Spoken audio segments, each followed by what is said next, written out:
এ বিষয়ে বিস্তারিত জানাতে আমাদের সাথে রাউজান থেকে যুক্ত হচ্ছেন সহকর্মী নয়ন বড়ুয়া। জয়, ঠিক কি কারণে এই হত্যাকাণ্ড, প্রাথমিকভাবে পুলিশ এ বিষয়ে কি ধারণা করছে এবং এলাকাবাসী কি বলছে এই বিষয়ে জানাবেন বিস্তারিত।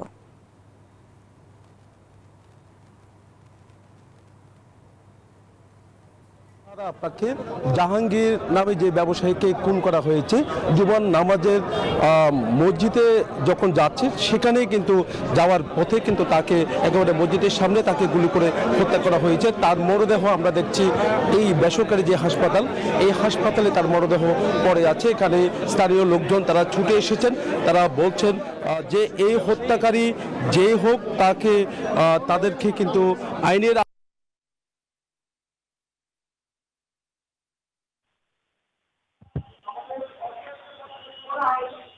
হ্যালো ভাই।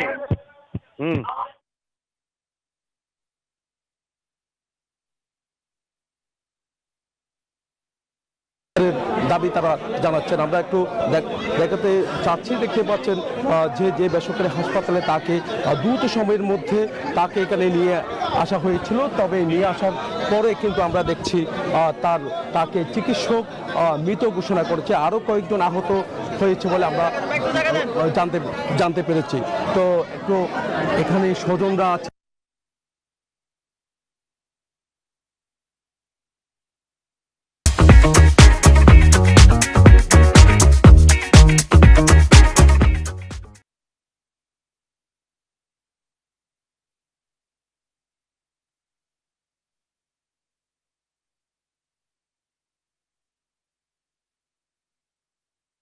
কিছুই বলতে পারবো না এখন, পুরোপুরি জিনিসটা আমরা কন্ট্রোলে নাই।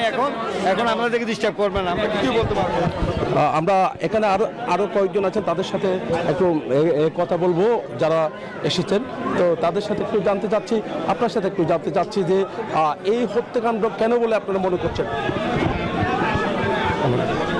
আসলে এখানে হত্যাকাণ্ড বলতে এগুলো শত্রুতামি করে করছে। উনি তো এখনো পলিটিক্যালি কোনো কাজের সাথে জড়িত ছিল না, দীর্ঘদিন কোনো রাজনীতির সাথে উনি সম্পৃক্ততা ছিল না। কারণ উনি রাজনীতির সাথে সামাজিকভাবে উনি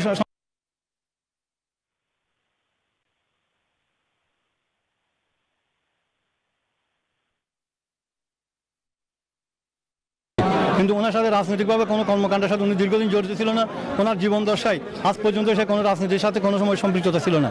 উনি আমাদের এলাকায় নোয়াপাড়ায় ব্যবসায়ী হিসেবে এবং সৎ ব্যক্তি হিসেবে এবং জনগণের সাথে একটা সুসম্পর্ক সবসময় সহযোগিতা দিয়ে জনগণের সাথে ওনাকে যে গুলি করে টার্গেট করে কেউ না কেউ ওনাকে গুলি করছে। যেহেতু উনি রাজনৈতিকভাবে কোনো সাথে কোনো কিছু সম্পৃক্ত, আমাদের দাবি সুষ্ঠু বিচার চাই, যাতে উনি যেহেতু নির্দোষ নিরপরাধ একজন ব্যক্তিকে এভাবে মারবে, আমরা নিরহ মানুষকে এভাবে মারি হতে পারে না দেশের মধ্যে।